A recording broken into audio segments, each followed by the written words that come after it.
Greetings, hockey fans throughout the land, from Argentina to Newfoundland. Welcome to Copa del Pacifico 2026 from Lima, Peru. I'm Eric Hammerstrom. I'll be bringing you these games. Tonight, we've got some excitement for you. This should be a really good game. Wearing the blue is the Kentucky Ice Hockey Collective. Great bunch of guys coming to us from Lexington, Kentucky, home of UK. And they're going to be facing off against Huacaloca, Peru. This is going to be a good game, I want to tell you. It was a one-goal contest, I think 9-8 when these two teams faced each other. Scores are higher here, I want to let you know. They play 3-on-3, and this is a small sheet of ice. Let's take a look at this. You'll notice one difference between hockey back home and hockey here is that you play on whatever ice is available. It's like Saturday at the park. It's just like if you shovel off the pond at mom and dad's house, okay? And if you shovel off the pond, there's no lines. There's no red line, blue line, red line, blue line, red line, blue line, sorry. There's no face-off dots. It is an incredible pace of play. So they're going to play 3-on-3 tonight. Some of the players on these teams have been playing for a long time, and they're some of the Peruvian players on Huacaloca are Canadian. And so, you know, like the quality of play from this Huacaloca team is going to be good. Also on this Kentucky team, there are guys who played club in college or played Division III. And they've also got in the mix a player from Costa Rica. Let's see if we can find him. There he is. He's just number 16. He's from Costa Rica. And so 2 years ago, this team Kentucky and I and the Urban Hockey Foundation, for whom I work on the board of directors, we went to Costa Rica for a hockey tournament. It was a charity tournament to raise money for the local hockey group there at Castillo Country Club in San Jose, Costa Rica. It's the only rink in Central America. 50 players in the whole country, probably 50 players in Central America, basically. And they had 12 kids in their youth program. And we brought 8 bags of equipment to them as donations from the Urban Hockey Foundation. The Kentucky Ice Collective does the same kind of work. And so the Kentucky Ice Collective, the team in blue that we're looking at right now, brought 8 bags of youth equipment with them here to Lima, and are donating that to Lima's program. You can't get equipment here. You can't get equipment in South America, Latin America, Mexico. I think it's probably cost prohibitive for people to try to sell it. There aren't enough players. And so the players that do exist, trying to grow the game, can't get a hold of it. And they have to go to the States. They'll, you know, especially now with the crazy tariffs. You know, who knows what a stick would cost here if it is cost prohibitive in Canada or in the United States. Like, for instance, we brought sled hockey to Mexico last April. I want to give a huge shout out to some of the folks who came with us on that trip, the Urban Hockey Foundation trip to Mexico City, to bring Paralympic hockey, sled hockey to Latin America for the first time. Along with us, we had captain of Team Canada, Tyler McGregor, and captain of Team USA, Josh Pauls. They both, along with 4 other current or former Team USA Paralympians, they paid their own way. They bought their own plane tickets. They paid for their hotel rooms. They paid for their own food. they donated equipment to the effort and gave of themselves to spread the game to Latin America. And so this is why, like if you're watching the Paralympics, this is why guys like Tyler McGregor and Josh Pauls were the flag bearers for their countries last night at the opening of the Paralympic Games in Milan. They were with us in April with Sled Hockey Mexico. They'll be with us again, and they're spreading the game. Just like these guys over here from Kentucky, from the Kentucky Ice Collective. These guys are spreading the game, and it is a joy. So basically, if you remember what it was like when you were 3 or 4 years old, what it was like to learn to play hockey, to learn to skate and learn to play, you remember the joy that these guys have. Now, the Kentucky group is spreading that joy. They take that as their mission.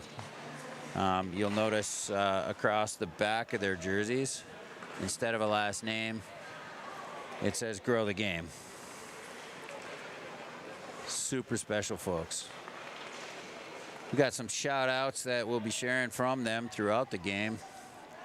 But this game is the priority tonight, and it is going to be a good one. So hold on to your hats. I'm telling you.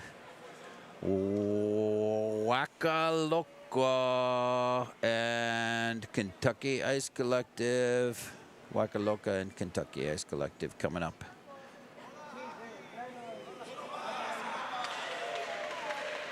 And there's a two-team photo. This is a friendly tournament, by the way. Although sometimes things get heated when it's hockey.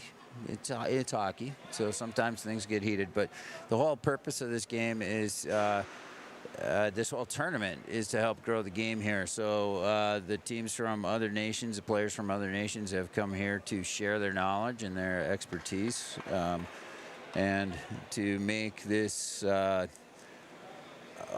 beneficial experience, not for themselves, but for hockey in Peru in general. Then we have a team from Mexico. We have several teams from Peru. We have a team from the United States. We have a team from Germany. We have the Caribbean Collective. We were supposed to have a team from Dubai. Unfortunately, world events, some kind of war going on, kept the folks from Dubai from making it. We want to give a shout out to them if they are watching and listening. Hey, we're thinking of you. We hope you're safe. Keep your head on a swivel and your elbows up, as Michael Myers would tell you. And we're thinking of you.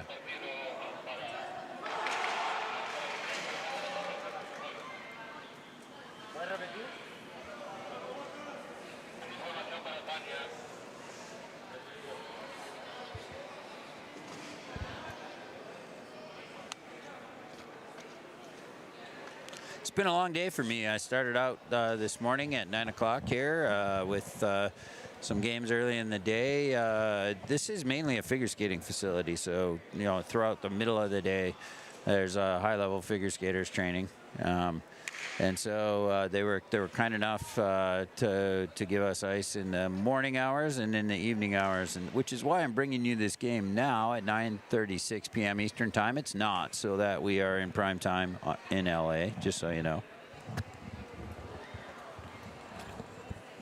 In case Chris Nelson or Mario Rita or any of the folks I know in that Pacific time think that's why we're doing this. We're not. And we're off. I got to start the clock. I always forget to do that because I'm so busy talking. And so the clock will start. We're a few seconds off. I'll count us down, maybe 10. And let it go from there. Kentucky putting pressure on early.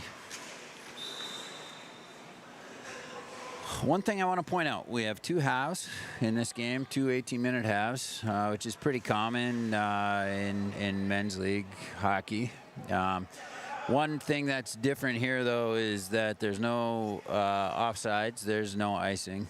The whistles that happen because the puck goes over the level of the boards and hits the webbing. There's no plexiglass above the boards. And so there's a lot of pucks that will be deflected up and into the webbing, and they'll blow the whistle. They don't really have face-off dots, though, from that, so they'll give the puck to whichever team is in the defensive end. And so that's why we've had these last couple of whistles, if you're wondering. We have referees here. One is a Peruvian woman who is doing a great job. I just got to do a shout out. We have a women's division in this tournament too, and actually I think both of the referees tonight may be Peruvian women. And this is a testament to the growth of women's hockey worldwide. They're watching, and they're seeing the incredible joy that women's teams in the PWHL and in the Olympics are experiencing, and they want to be part of it.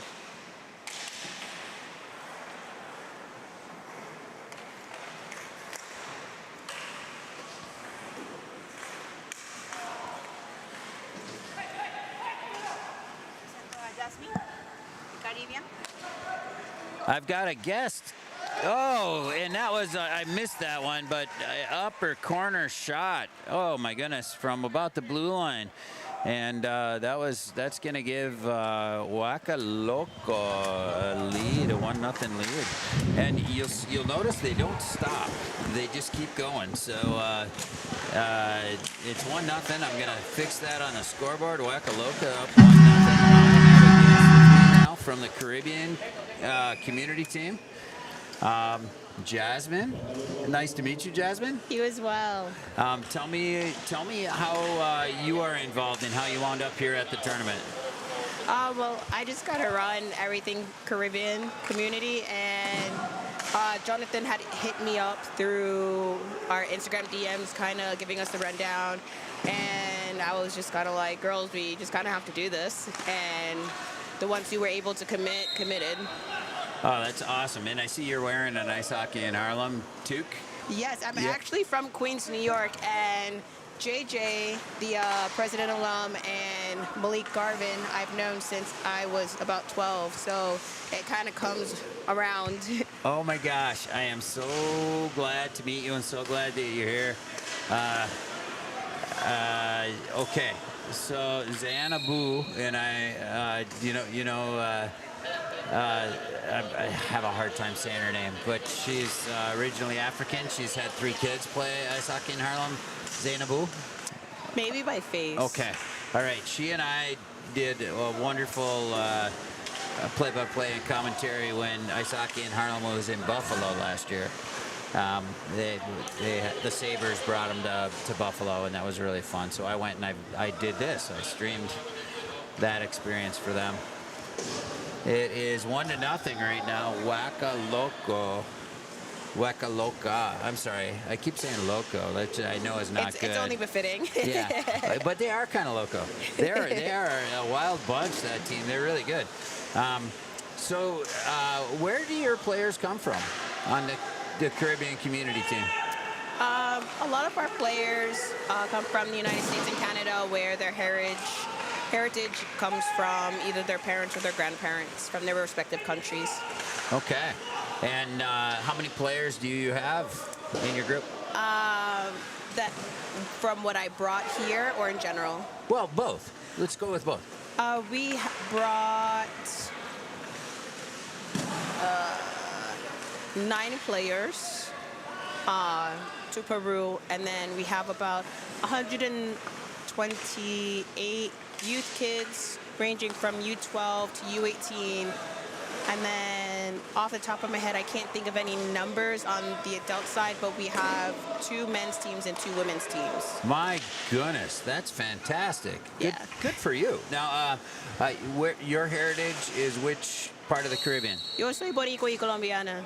Colombia. Yeah. Colombiana. And Puerto Rico. So Boricua is Puerto okay. Rico. Okay, all right. So that's the connection with JJ too. Yes. All right, I get it. I would love to introduce you to the Carnegie family sometime. Their roots are Jamaica. And Herb Carnegie was a namesake of a nonprofit I worked with for 3 years. If you know Herb, do you know who Herb is? Of course. Okay, well, he was, I was part of the Carnegie Initiative when Herb was inducted into the Hockey Hall of Fame. And that was a lot of our work to help make that happen, and along with the Carnegie family. And so I know them quite well. And I did bring up the idea, what about doing something in Jamaica? And that's just, I think inconceivable to a lot of people in Canada and the U.S. that there's hockey going on in the Latin world. Oh, most definitely. We've got a 1-0 game here. I told you it was going to be a good one. It was a 1-goal game. It's like 9-8 or so. The last time these two teams played. Your team is quite good, by the way. Yeah, it's funny you say that half of the team is Division I girls, and then the other half is our Division II girls. So we like to give everybody a chance to come to an event. Okay, so when you say Division I, Division II, are you talking college hockey? More so in the tournaments we have played that are separated by Division I and Division II. Our Division I team is mixed of girls who are current college players or alum college players, and some who have had the opportunity to play overseas. Oh, that's excellent. I was saying earlier, it's exciting to see female referees out here as well. That, yes. The women's game is just growing so rapidly and so tremendously. Is that, especially with the recent Olympics, has that put a lot of excitement into your group? Oh, and we got a Kentucky collective definitely. goal. There we go, JJ Velez of Ice Hockey in Harlem gets the Kentucky Ice Hockey Collective on the board. He woke him up there. JJ's awesome. Tell me about JJ. So I had the opportunity to meet him at this tournament. I have met a lot of individuals who are a part of ice hockey in Harlem, whether they are in administrative positions and those who were players. For example, like Sydney Kinder, who started Hockey Players of Color movement with me, and I have known her and played with her since we were both 16. So, like I continue to say, it just comes around together. Oh my gosh, and JJ I know a lot about JJ. I'm from Michigan, and JJ is from Detroit. And actually, we met. Oh, we got a penalty shot here. We gotta pay attention to this one. Oh, number 9 for Wakaloka, Brad Brasseur. Now, this is one thing about this game. I was saying who just scored a goal, and they were already shooting on the other net. There is no downtime. You cannot take your eye off the puck here. Brad Brasseur scored, and here we go. It is 2-1 in favor of Wakaloka. Oh! A great opportunity there with the goaltender down. Kentucky Ice Collective just missed. It's so fast, it's hard to switch the cameras in time. Oh, for sure. Just want to tell you. So JJ was, his story is really compelling. He was a kid in Spanish Harlem, and in a really difficult place to live. And he credits Ice Hockey in Harlem with saving him from the streets and from what happened to a lot of his peers. And he wound up at Indian Mountain School. He got a great education, wound up playing in college, and now he is huge in the city of Detroit. He works for the Gilbert Foundation, doing just incredible work with the Gilbert Foundation in the city of Detroit. So it's really a happy story. And so he's giving back, working on the board for ice hockey in Harlem. Just to give back to the community overall is an amazing feeling. So being that JJ's story, you know, has changed not only his life, but the next child's life.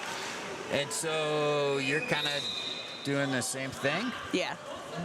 Okay, but for men and women? And our youth community. And your youth community. Oh, that's awesome. Well, thank you. Yeah, just being able to make a difference within the community. Like I say, it's an amazing feeling to see how much has changed. Being able to put some of our kids in prep school is just to see, for them to get a good education, for their hockey skills to grow. I couldn't ask for anything better than that. Oh, it is an amazing feeling, and I want to point out that the Kentucky team they don't wear their name on their jerseys, they wear "Grow the Game." It is really a special group of guys. They brought back 8 bags of equipment here. What have you noticed most about hockey in Lima and in Peru? What are your thoughts about their program and about this tournament? The community itself, they have love for the game. They want the game to grow, and seeing how hard they try and they don't give up.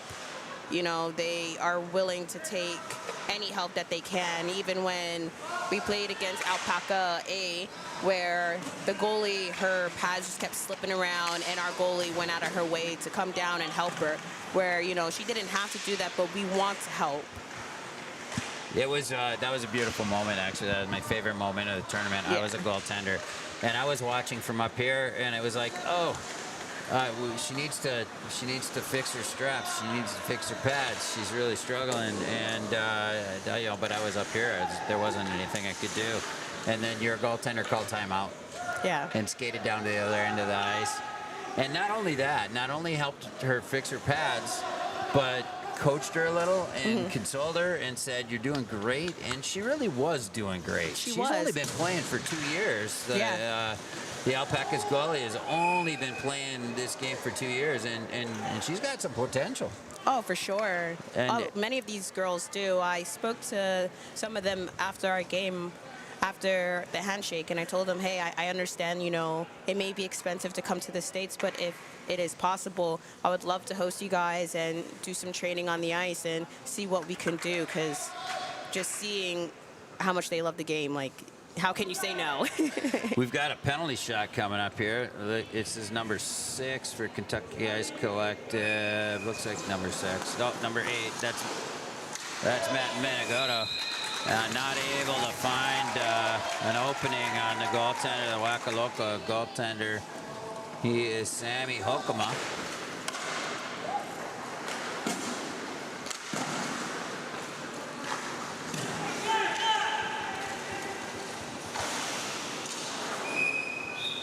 Zainabu Hesse Herald is the mom from Ice Hockey in Harlem. She's super mom.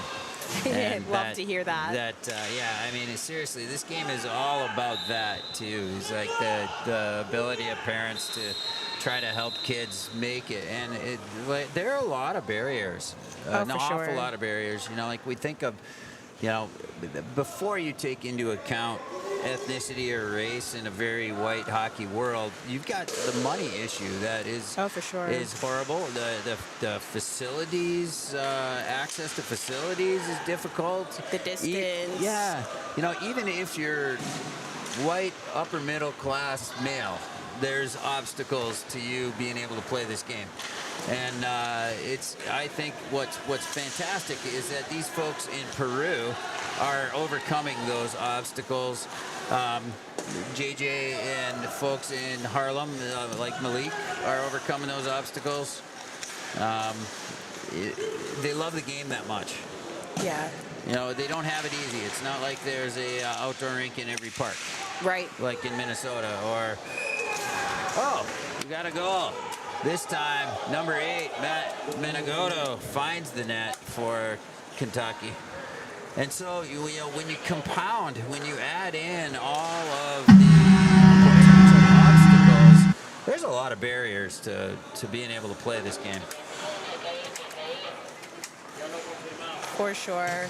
I know I can attest for myself coming from a one-parent household where being in Queens, New York, and the only AAA program that was accessible for us was 2 hours away to play for the New Jersey Rockets. Right. So you're driving 2 hours there, 2 hours back, on top of going to high school and everything, and that may not be accessible for many folks. Right, and so did you play for them? I New did. Jersey? Okay. I know that the New Jersey, Hockey New Jersey has a really good relationship with ice hockey in Harlem as well. Yes. That they do a lot to help out. Oh, number 19. Number 19, that is Chad Nip. Just scored one for Kentucky. We're going to put that one up on the board. Nice play. So Kentucky has taken a 3-2 lead here now.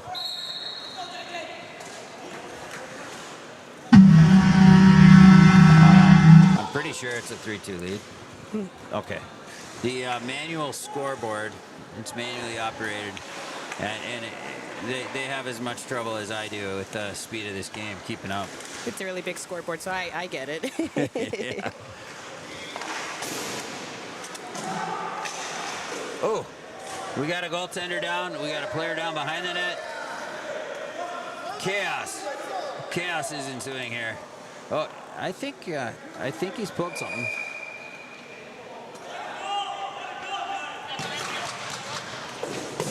Oh, and we're gonna have a little oh no.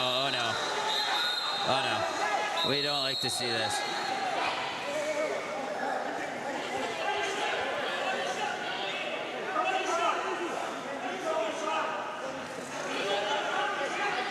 I was a little worried about this.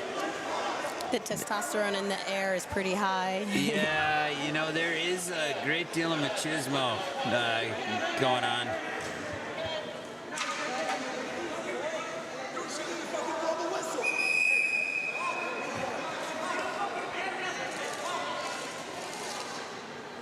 So the goaltender was down. Sammy was down. He was hurt, obviously hurt, and the referees did not blow the whistle. They didn't blow the whistle. The puck was sitting there, and Sammy was down. So a Kentucky player shot the puck into the net. That was JJ. Shot the puck into the open net. Meanwhile, there should have been a whistle. There should have been a whistle probably for about 40, 30, maybe 30 seconds. 30 seconds is a long time, maybe 20. But for about 20 seconds, they should have blown the whistle. It was obvious that the goaltender was hurt. And so this kind of turned into a lot of unnecessary testosterone. To say the least. To say the least. There's a lot of unnecessary testosterone in the hockey world. Just a little bit. Yeah. But, you know, but these two teams went really hard against each other. It stayed clean, but it was a one-goal game. And I know that they've been jabbering back and forth. This should be the championship game, really, but it's a semifinal game. Got number 8, Matt Menegoto, out there talking with the refs from Team Kentucky. They're trying to sort out how to handle this. You don't put people in the penalty box here. That's another problem. No. Because what are you going to do? 3-on-2? Right. And so they do penalty shots. But if it's a major penalty, something like fighting, if they're going to call a fighting call on this, then generally they'd give multiple penalty shots to both teams, and then the players are back on the ice. I think depending on the severity in the rule book that Jonathan had put together, that they would be kicked out with multiple shootout. Okay, and so that'd be disappointing, I think, in this circumstance. I understand why the defenseman for the goaltender, Sammy,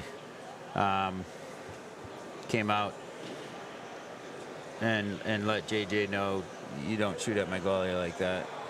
100%. At the same time, I understand why JJ shot the puck. Yeah. There was no whistle.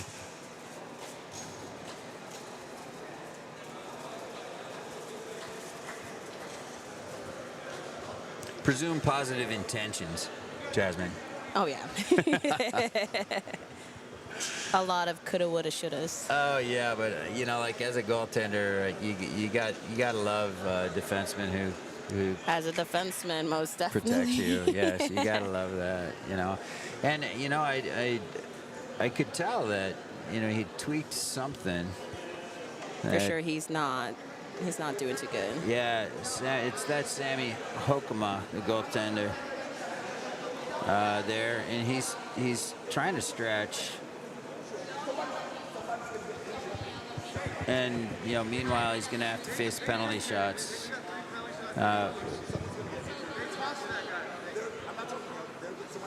I don't know, like the conversations that are happening down below us. I can kind of hear them, but you know, like they're definitely heated.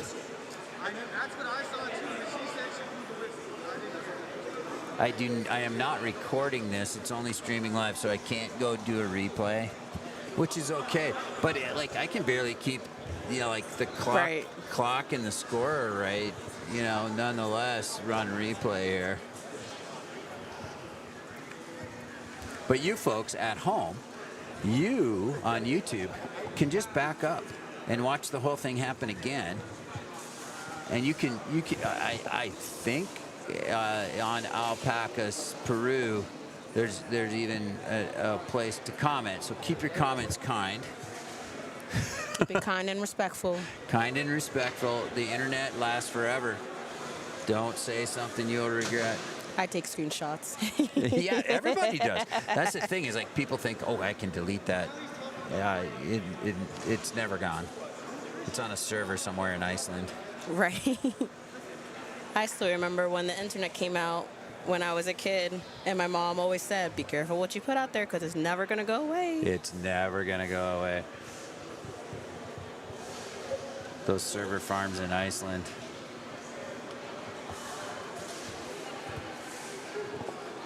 You know, but I wonder what Jonathan is talking with the officials, trying to sort this out. There, you see him along the boards. He's the tournament director, and he's having a conversation with them about what needs to happen here. The officials have had a tough job, but they have been firm, and they have let the players know that they're in control. In several different games, I've seen that where, you know, there are some players here who grew up playing the game in Canada or the U.S. and have probably been involved in hockey a lot longer than the officials. But the officials have let them know that they will not be disrespected. Oh, 100%. Yeah, and that's a wonderful thing to see. Actually, I work with the Urban Hockey Foundation with Michael Batinger in Detroit. And we have some contacts with the folks at the Michigan Amateur Hockey Association who work to develop coaches and referees. And I know some folks at USA Hockey. I think one of the things that we could do to help promote the game around the world is if we could have Zoom coaching and refereeing clinics, just level one. Just level one, get coaches and referees certified around the world. Everybody focuses on the kids and on the hockey, but you can't have the hockey without good coaches and without good referees, and they're forgotten in the mix. Oh, for sure. I feel as though a lot of coaches should take referee classes because I feel like they kind of forget what is really a penalty and what is not a penalty, and them getting beside themselves and the disrespect to our officials, and it's just not okay. No, that is really... You know, I used to be a coach, and I'll call myself out on that one. You know, like I rode the ref. It was not a good thing. Yeah. Definitely not a good thing to do. And I have a lot of friends who were referees, and I give them a lot of credit. Yeah. Some of my students, actually, I was a coach, and some of my former players and some of my former students became referees, and they're really good. Yeah. I tip my hat to them because those guys have a hard job, and oh my gosh, they're good. Yeah. Yeah. One of our Division II men's players, who is also our assistant coach for defense, he's a referee and has a full-time job, and he's not only just an amazing player, but a great referee, a great coach, and very easy to like just go to him and be like, hey, is this a penalty? And he'll like break it down for whatever it is, and it's great to have that type of feedback overall. Yeah, it is a thankless job, Yeah, and you can't have a game without them. 100%. There was my first job out of college. I taught and coached at Culver Military Academy. And Culver Military Academy has fantastic hockey. We had probably the strongest prep school program in the country at that time. It was 1990. And we had three great teams, put it that way. And there, the kids, it's a military school. So the kids learn that they start every sentence and finish every sentence with sir. Because like when they're a freshman, if you don't start with sir and end with sir, your life will be miserable. And so I'm coaching, and my defenseman takes just a blatant penalty in front of the net, and I could see that this was going to be really bad. And so he takes the penalty, and he's angry. He turns to the official, and he starts yapping about it. And I'm thinking, okay, so now it's not a 2. It's going to be a 4 and a 10. And the referee didn't call anything. He turned and skated away. He didn't call the initial penalty that the kid was yapping about. And so after the game, and our coach's office was where the referees changed. After the game, I looked at the referee and I said, he's a young guy, 20 years old. I said, why didn't you call that penalty? It was a horrible penalty on my player. You should have given him an extra 2 for unsportsmanlike, and you probably should have given him a 10 and kicked him out of the game. He said, he called me sir. It's the first time in my life anyone ever called me sir. I couldn't give a kid a double minor in 10 minutes and kick him out of the game when he's the first person who ever called me sir. And I was just like, oh my gosh, I gotta put this in the back pocket and remember this when I want to ride a referee. I'm gonna start with sir. Yeah, oh my gosh. That's so funny. I'm very much yes sir, yes ma'am. My husband was in the military, and being with him, I'm very yes ma'am, no ma'am. And just putting that into hockey with my players, I'm like, it's yes ma'am. So putting that into the youth community is very important. So it's kind of funny that you say that. Yeah. So now, where is your organization based, and how do people get involved? So for both hockey players of color movement and Caribbean, it is based in Brooklyn, New York, physically. But through social media, we have websites for both organizations, and either an email or a direct message on Facebook or Instagram is the best way to get in contact with us. And where do they go again? What's the address where they go? 142nd Street, Brooklyn, New York. 142nd Street, Brooklyn, New York. Okay, and online? HPOCmovement.com or CaribbeanCommunityIceHockey.com. So HBOCmovement.com. HPOC. HP, Hockey Players of Color. Mm-hmm. Okay, Hockey Players of Color, HPOCmovement.com. I love this. Have you connected with Renee Hess? I have. She actually donated a few helmets for us about 2 years, let's go with a year ago. Great. So she really helped me in the direction where I wanted to when I initially wanted to start HPOC, and sat down and spoke to her, and kind of gave me the right directions, and very grateful for her and what she does for the Black community for on the girls' side because it's overlooked a lot of the time, and being able to see someone who who did not grow up in the hockey community and had a love for the game and given that back, she's awesome. She is awesome. And so for folks who are listening who might not know Renee Hess is the founder of the Black Girls Hockey Club, and a fantastic person. She's really grown the game in a lot of different urban areas, but also across Canada, because there's Black Girls Hockey Club Canada, and Soraya Tinker hopping in there. If you're watching the Olympics and the Paralympics, at least on Canadian stations, you're seeing Soraya all the time. PWHL, Soraya all the time. And so when I worked for the Carnegie Initiative, Renee Hess was on our board of directors, and so was Soraya. So was Sarah Nurse. So it was really fun for me. I got to go to the launch, actually celebration for Black Girls Hockey Club Canada in Toronto, and that was I was the Carnegie Initiative person there. And there are so many people who are getting involved in the game who are from normally kind of isolated communities and were removed from the game that now feel more comfortable playing than they did before. I think like Layla Edwards, for instance, is going to have a huge impact on for sure. on little girls who say, I want to play too. Yeah, we had the opportunity to have her sister Shayla come to our hockey camp this past July at the Hurricanes practice arena in North Carolina. Oh, that's awesome. And it was so exciting to watch the Olympics and to see her success. Yeah. Still as a college kid, to see the impact that she's having. Oh, for sure. And there's that kind of talent out there, and that kind of talent generally has not gone to the hockey world. Yeah.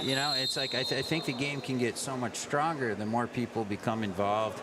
It's been an exclusive expensive sport all these years, but what could it be if it opened up and anyone who said I want to try that could try it the way we can try. The talent pool would be astronomical. It'd be like anybody can say I want to try basketball, and you go to the Y and and you try basketball. Anybody can try so many different sports. Soccer, all you need is a ball on a field. Right. And if we can make hockey accessible to people,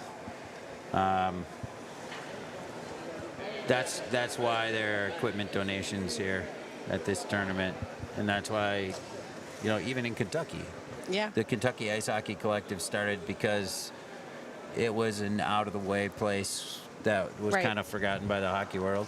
Yeah, I believe China Taylor's also from Kentucky, if I'm not mistaken. Yeah, actually she is. I want to say Louisville. Yes, Louisville, Kentucky, because her little sister plays for the Louisville, hockey club that's out there. Well, shout out to her. Yeah. She is awesome. Yeah, she's gross. Like us young folks say, she is gross. How explain that to me? I'm an old person. I'm 58. And they're like, what do you mean gross that is she's good. gross? Gross is good. Yeah. Gross is great in German, by the way. Gross. So,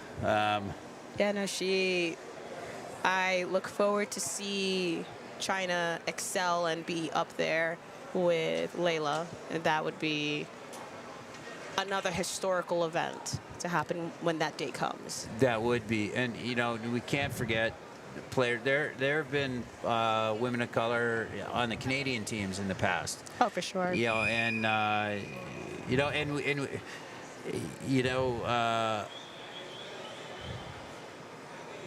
They didn't make as big a deal, but Abby Rock was a big deal too. Yes. Abby Rock was from Upper Peninsula, Michigan.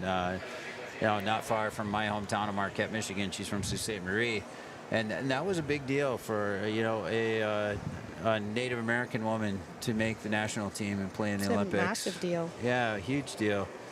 But across the border in Canada, people like Angela James, really, they were blazing a trail when nobody helped them. They were having to do that, and you know, gosh, just incredible people. You gotta go. I'm currently gonna change. Okay. All right. Hey, you're gonna sign off now. You're gonna say. Okay, here we go. Well, I'm Eric Hammerstrom, and I've been here with Jasmine.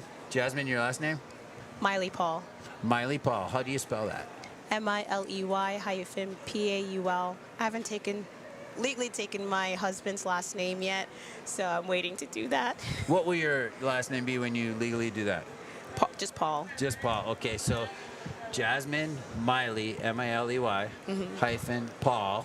Paul. Okay, from the HPOC. Movement and Caribbean Community Ice Hockey. Hockey Players of Color. Thanks for helping me fill this void here while they tried to figure out what the heck to call. And I know you got to go get ready for a game. Yeah. Thank you for having me. Oh, that was great. You're a fantastic interview. Thank you. You have a future in this. No. I think it's better, like, not, like, in front of a camera. I feel like once I'm in front of a camera, I'm so awkward. I'm just like, yeah. No, but, I mean, you don't have to be in front of it. Right. It's so much easier. Well, that was great. Thank you. What? For 2 years in Hancock, Michigan. Where did you go to school? Sully? Oh, Finlandia. Okay. 2 years. Oh, my God. Yeah. That's my summer camp. Yeah, I'm from Marquette. Oh, that's great. So I just learned that Jasmine went to school at Finlandia University, formerly Simi College in Hancock, Michigan, only 99 miles from my hometown. And in our first penalty shot, Waka scores. Now we're going to get another penalty shot, so now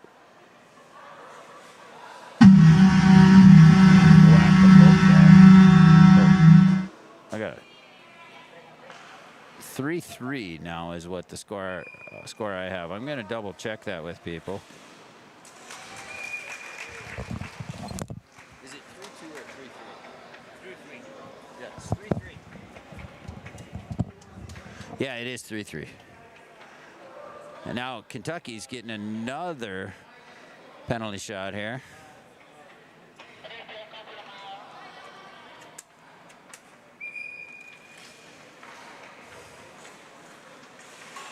Ah, beautiful backhand by Menagoto. That gives Kentucky a 4-3 advantage. Now, all of this happened after extra time, and so here we go. And one more penalty shot. This will be 4-3. Yep, 4-3. And we got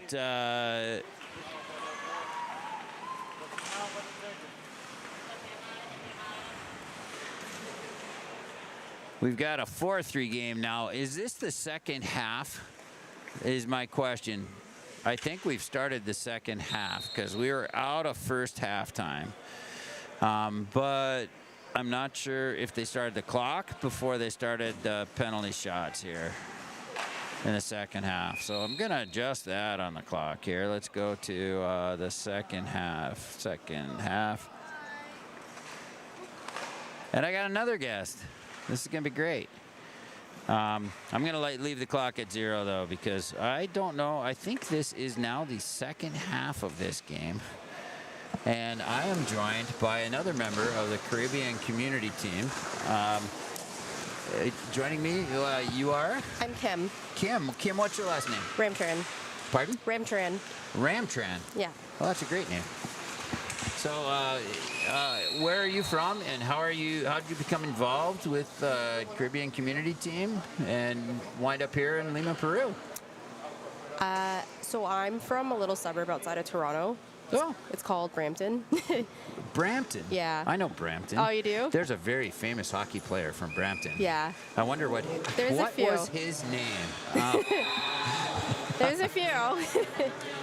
And Kentucky Collective just scored a penalty shot. Do you have heritage from the Caribbean? Yes, my parents are from Guyana. Really? Yeah. Oh, so you are on the home continent then? Technically, yeah. Yeah. Oh, So, that's great. yeah. And how did you start playing hockey? I started when I was about 5. Yeah. Like every other Canadian kid. I guess I started off figure skating, didn't take to it as much, and then as soon as I started playing hockey, I knew that's what I wanted to do. Well, and honestly, it is the world's greatest game. And you know, for so long in Canada especially, girls could play ringette, but they really didn't play hockey. Yeah. And you know, I tip my hat to all the ladies who played ringette, but oh my God, they would have had so much more fun if they'd been playing this game full on like women now are playing. There's been so much growth in the women's game. Oh yeah. So, how old are you, and where are you in life? I am 35 years old. 35 years Yeah. old. Oh my God, I was guessing like 18. Yes. Seriously. My gosh. Yeah. So whatever you're doing, put it in a bottle, put it on a shelf, sell it to the world. You'll make a lot of money. No, but so where do you live and what do you do? I'm actually still living where I grew up. Just a little bit further outside of it. Just like getting used to that. Okay. And then, yeah, I'm just working for the government now. I'm a police officer. So, Oh, yeah, excellent. full-time job. Yeah. Oh my gosh. I worked for the Carnegie Initiative, Yeah. actually for 4 years. And, now I'm in Mexico City teaching and starting sled hockey in Mexico City. And, Nice. and here I am in Lima. But Brooke, Bernice Carnegie's daughter, Brooke, was a police officer.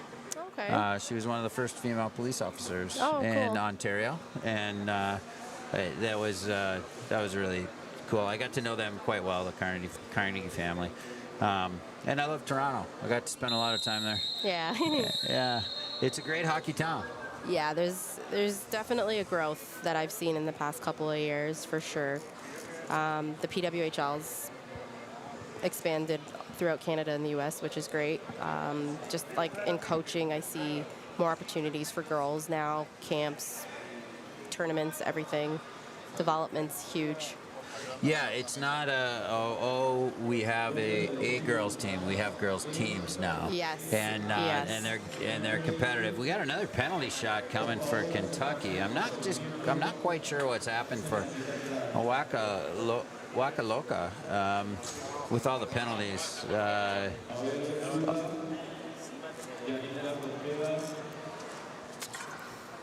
I thought it was a penalty shot. Looks like it's going to be a face-off. This is a really hard game to figure out. It's kind of like shinny back home. It's Yeah. kind of like a pond hockey game, Yeah. but there are referees. Is there confusion there for the players on the ice too at times? I know some of the girls have played 3-on-3, so they're familiar with the rules. For me, some of the rules are a little bit different, and obviously the size of the ice is a lot smaller than what we're used to on a full-size rink. Yeah, everything's happening so quickly. It's definitely a smaller game, quick decisions, and stuff like that. Shots can come from anywhere for the goalie and stuff like that. Yeah, it'd be very difficult to goaltend. It's kind of like, in practice, well, at least in the States, what we often do is we do board-to-board, 3-on-3. Yeah, the Yeah. end of practice, small space games. Yes. Yep. Yeah, and it really develops players quickly, and stick handling and quick decision-making, and so I think it's good for the growth of the game. Absolutely. But it's a confined space, and when people are bumping, I think in this game we've seen some tempers flare. Oh, yeah. You play later? Yeah, we play at 10:30. Okay, the which next game? is in 9 minutes. 9 minutes, yeah. But I think this had some delays, so I think I got some more time. Well, I appreciate you taking the time to talk to me. Your name again? Kim Kim. And, Bramtrin. pardon? Sorry, it was Kim Bramtrin. Yeah. Okay. Yeah. And you're from Brampton.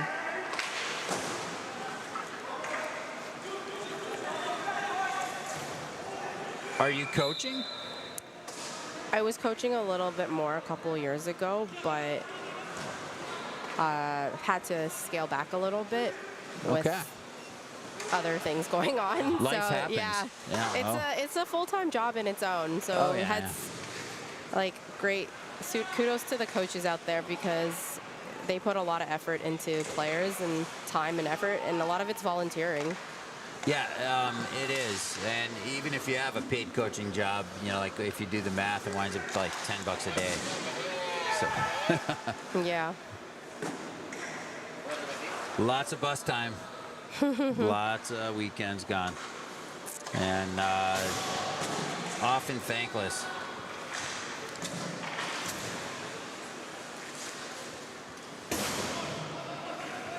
So, what have you guys done while you've been in Lima? We've been checking out a lot of the food places. Oh yeah, The food here is amazing. it really is. Everybody told me it would be, Yeah. and it's surpassed my Yeah. expectations. Like 10 out of 10. Had some really, really good food. Went to a couple markets. Sightseeing, the beach. Couple of things like that. That's about it. And then hockey, of course. Oh yeah, a pretty nice way to spend a hockey tournament Oh, yeah. when you have your downtime. I gotta say, this has been fun. And how often do you play with the Caribbean community team? Oh, like we do a couple tournaments a year.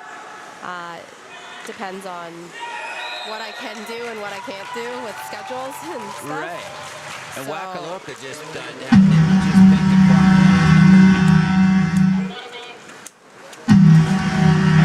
Wakaloka number 9, Brad Brasseur with another goal.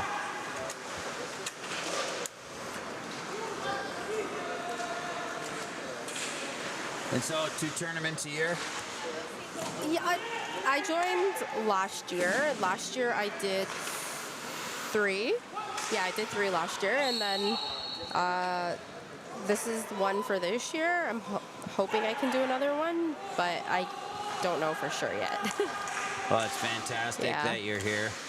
And oh my goodness, from with your background, like I suppose the chances of there being a Guianan national team someday are a little slim.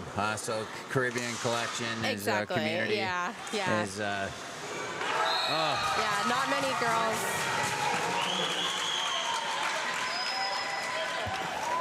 not many opportunities to play in the motherland. No, and not a lot playing in North America that I know. Maybe they just, I don't know them. I'm messing up my scoreboard here. Is it 6? I think it's. Is it 5-5? 5-5 is the score they're telling me. Okay.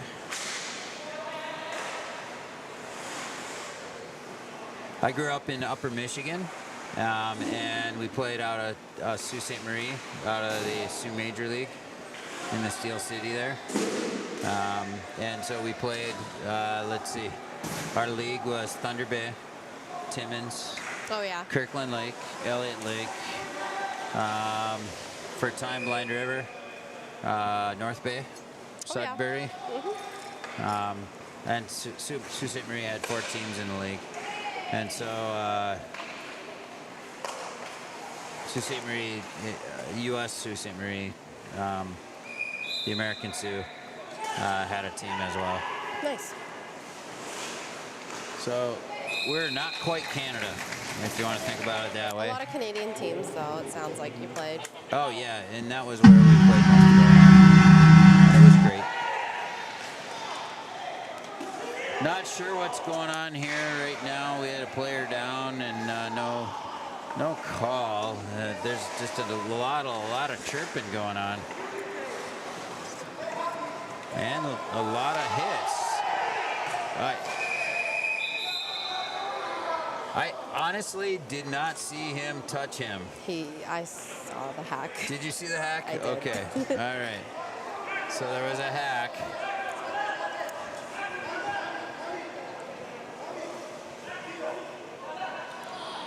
And there's just like way too much chirping going on here. This is supposed to be fun. Mm-hmm. Absolutely. Seems like the chirping is coming more from one side than from the other, but who am I to judge? We got a penalty shot for Wakaloka. And another Wakaloka goal. And before you can even think, the puck's coming the other way. So now it's 6-6. I told you it was going to be a good one. Now it's 7-6. I don't think I had the camera on that one, so it's still adjusting the scoreboard.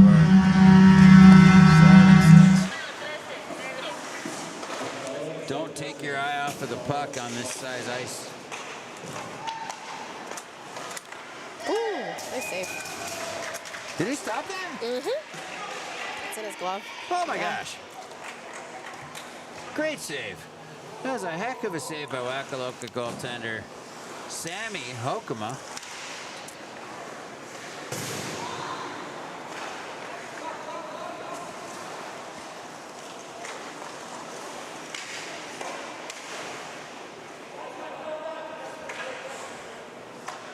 You know, I think with the chirping and the intensity, I think age has something to do with it. And I think younger players tend to often, you know, they're full on into it.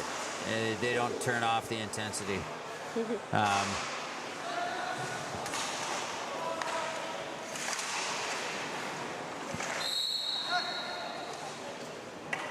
The older guys know they got to go to work tomorrow. Exactly.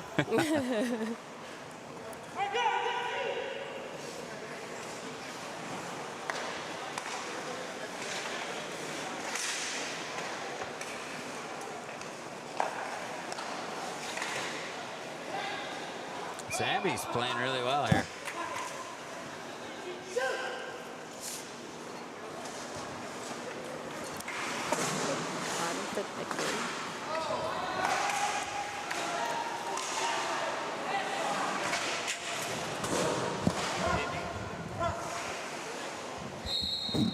I was just asking how much time is left for the game. How much time? Yeah. 9 minutes. Okay. Yeah. Okay. Yeah. Well, I want to say thank you to Kim, I guess, Yeah. from absolutely. Brampton, Ontario, home of a fairly good hockey family, if I recall. A couple of brothers. Keith and that other guy, right? Rick Nash? Oh no, I thought like. Oh, am I thinking you're Brampton? Not is it Brantford, where the Gretzkys are from? Yeah, Brantford. Brantford. Yeah. Yeah, Okay. yeah. Okay. So, yeah, Cody Yeah. Hodgson. Excellent.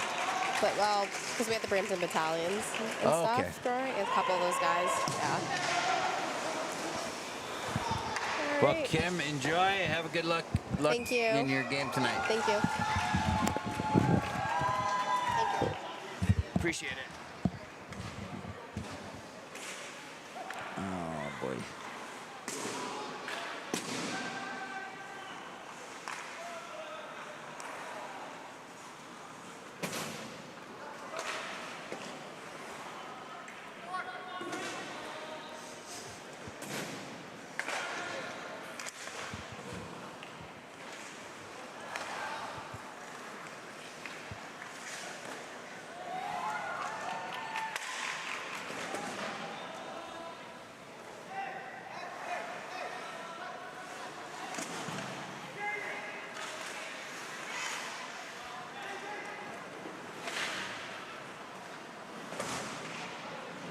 Got a heck of a game here. 7-6, Wakaloka, Peru, leading the Kentucky Ice Hockey Collective. We are at the Copa del Pacifico 2026 in Lima, Peru. First international invitational ice hockey tournament in the history of Peru. And we're seeing a Peruvian goaltender, Sammy Hokema, playing really well. He tweaked something in the first half of the game when he went down, and it's happened again. It's I think calf.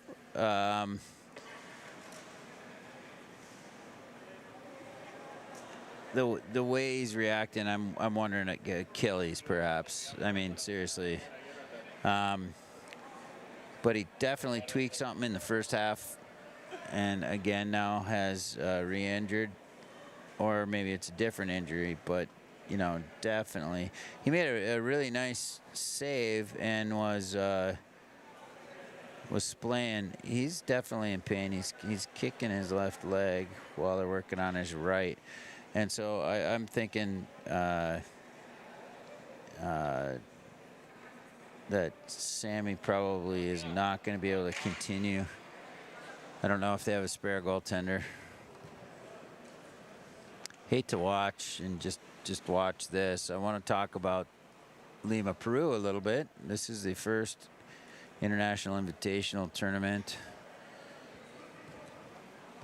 in Peru. It's a 3-on-3 tournament. It's a small sheet of ice. You'll notice that there are no face-off dots, no blue line, no red line. There's one other possibility, is that Sammy has a cramp. It is hot here. It's summertime, and people have been playing a lot of games, and so it could be a cramp. Lima is on the Pacific Ocean. It's not high in elevation like a lot of Peru is, but still hydrating is absolutely crucial, and cramps are possible, and they're trying to help him up onto his feet. It usually helps if you can stand, if you're cramping, but at the same time, yeah, I think that what we're getting, he's grabbing his water bottle and he's hydrating, and I think that probably this is a cramp. That's actually kind of a best case scenario. When I was initially watched him go down, I was thinking that, you know, maybe it's an Achilles or a full muscle pull, but you know, I think honestly, I think it's a calf cramp, which is really tough. When you're a goaltender, you're playing with a lot of equipment on. It's super hot, even in a cold rink, and hydrating is so important. Seems to have been stretching a lot too.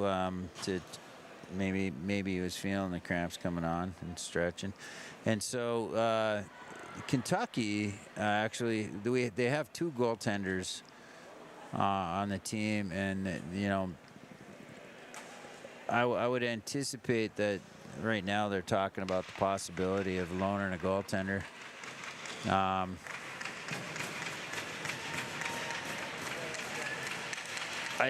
Sammy's up, and it looks like he's picking his gloves up. So, you know, physically he's okay. Cramps are a different thing, though.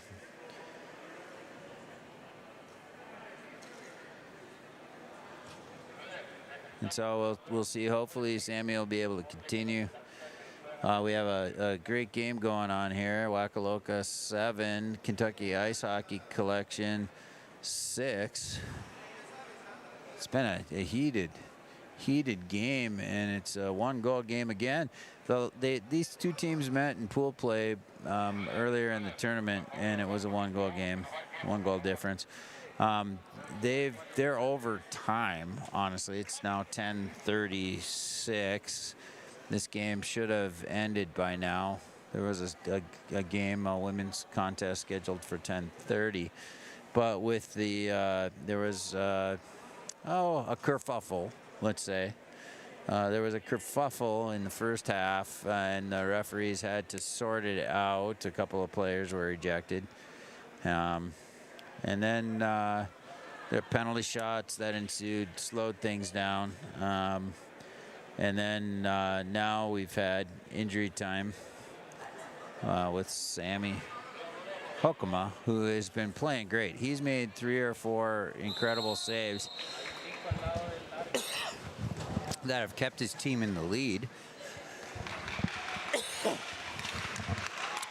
So hats off to Sammy Hokema. Everybody's giving him a round of applause, a good cheer here. And I think we're going to get back to playing hockey. But I don't know for how long. Do we know how much time is left?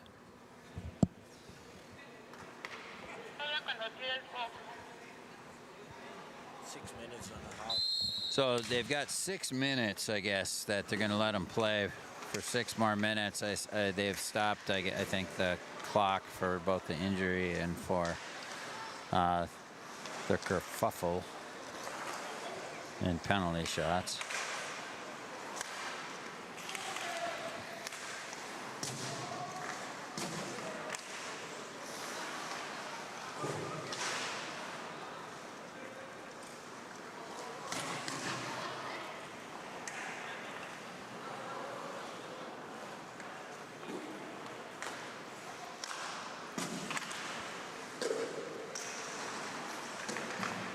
Waka from Peru, 7. Kentucky Ice Hockey Collective, 6. And a puck is popping into the air right in front of me. Almost reached out to grab it. There's a couple of shout outs I want to do for the Kentucky guys. One from Alan Ward, for Alan Ward, the father of Brock and Grant, number 91 and number 28. He's out of the hospital this week and back home. And they want to say, hey, we love you. For Tyler Daniel McSweeney, nephew of James, number 25 on the Kentucky Ice Hockey Collective, James McSweeney. James is 2 years old. Sorry, Tyler Daniel McSweeney is 2 years old. Can't wait to get you and your brothers out on the ice soon, says Uncle James. And then, of course, the Kentucky Hockey Collective gives a big shout out to the beer league guys back in Lexington. This is basically the Kentucky Hockey Collective is a beer league team that travels and donates their time for kids' plans and donates used equipment to programs around the world. Is now 8-6. Waka in the lead.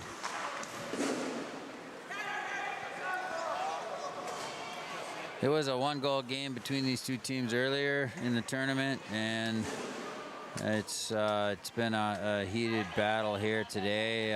Probably the difference, the reason that it's 8-6 and not 8-8 or more in favor of Kentucky has been the goaltenders, Sammy Hokema, the Waka team.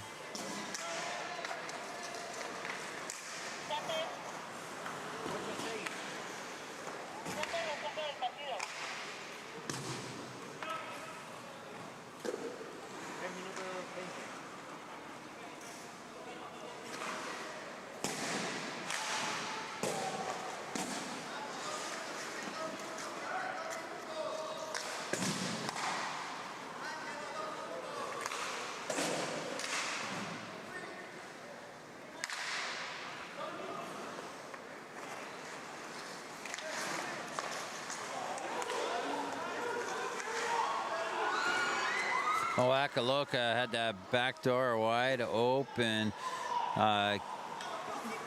Number 1, Cam Frenrich.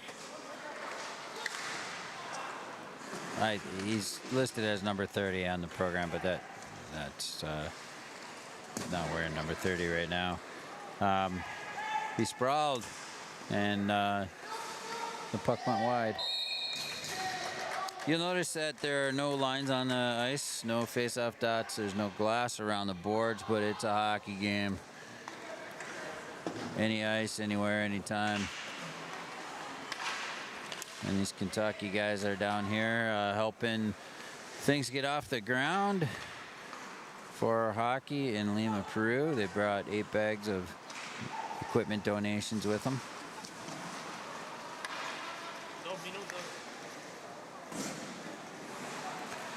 The clock is counting down. I think I just heard 2 minutes. 1 minute left. And Kentucky's going to have to find a way. And they found a way. Oh my goodness. Just when I said that, Chad Nip picks a corner, low right on Sammy. And Chad Nip almost picks another one up right there. Holy cow. He is a force to be reckoned with here in these closing moments of the game. It was a 1-goal game between these two teams the last time they met, but in favor of Kentucky. And and there's the tying goal coming from number 8, Matt Menegotto.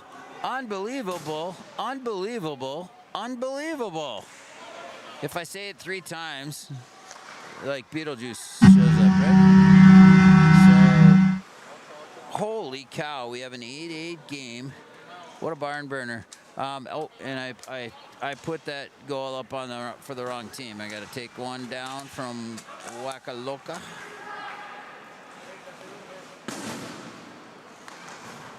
And add one up to Kentucky. And we're at 8-8. Oh my. People are getting more than they paid for on this one, I'll tell you. And you folks at home with the free live stream certainly are getting quite a deal. This is very similar to the game that these two teams played in pool play in the tournament, and that's the end of the second half with an 8-8 tie. Now I'm not sure what they're gonna do, if they're gonna play extra time or they're gonna do penalty shots. The referee's trying to get everybody over to the sides of the ice.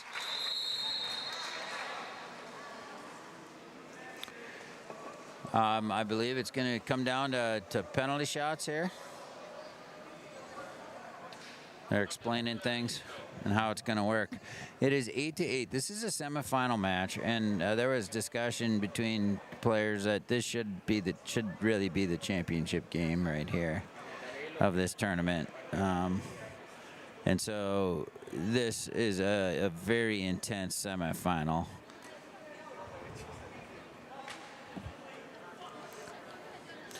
We've got in goal Cam Friendrich for Kentucky. He's going to be facing the first penalty shot. I think it's coming his way.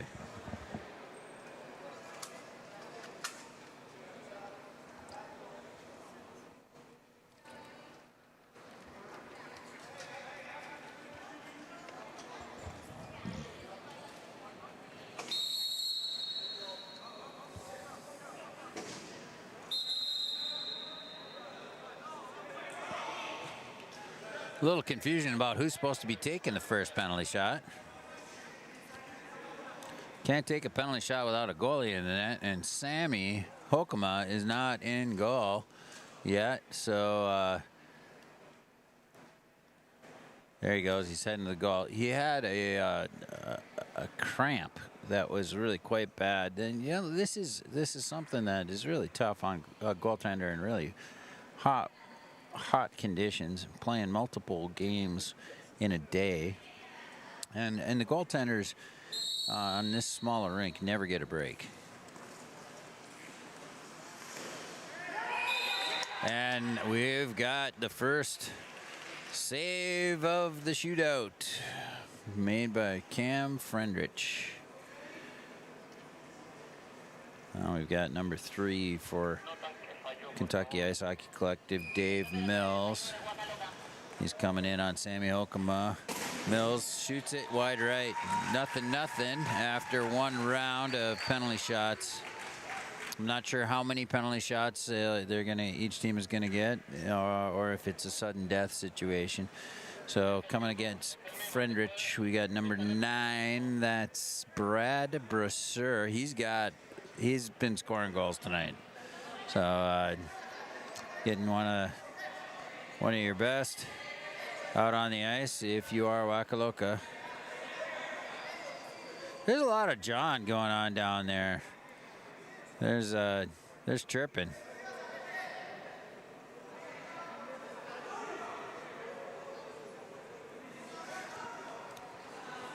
Bilingual chirping happening here in Lima, Peru.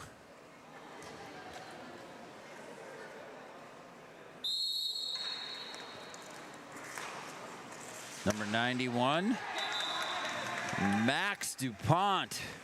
Max DuPont denied by Cam Friendrich. And now the man, Chad Knipp, kept his team in the game. Oh, denied. A great kick save by Sammy Hokema, and you can see Sammy is exhausted. He's been cramping up throughout the game, and that was a great save by Sammy. Oh, and the icebreaker. Number 10, Luis Alayo, scoring for Wakalooka. And so Wakalooka takes a 1-goal lead. Here comes Matt Menegoto. And Menegoto shoots wide to the left. And apparently that's the end of the contest. They're hugging Sammy, and he deserves those hugs. I don't even know if he can stand up right now. So exhausted. Meanwhile, the Kentucky team, great sports. They're here to help grow the game of ice hockey in Lima, Peru. It's not about winning. It's not about winning a tournament. And the Wakalooka team, I think it's about winning a tournament.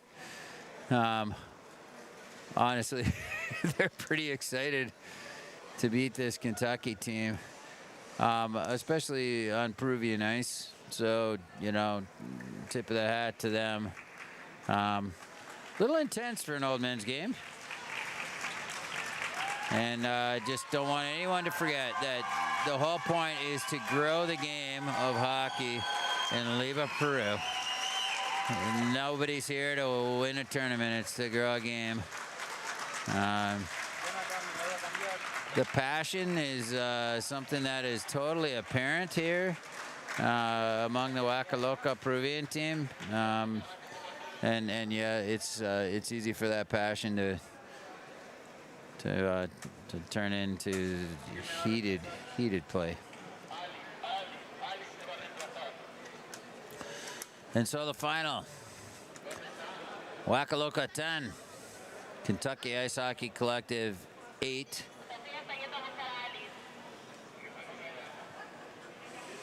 I think it was 10-8. 9-8. Anyway, the result is that Wakalooka moves on to the finals. I'm going to sign off here shortly. Gonna shut down this game and restart for the next one. It's a women's game, and we'll see the Caribbean community team going up in that contest, I think, against the AllPacas. And so Eric Hammerstrom signing off from this game. See you in a couple minutes with the next one.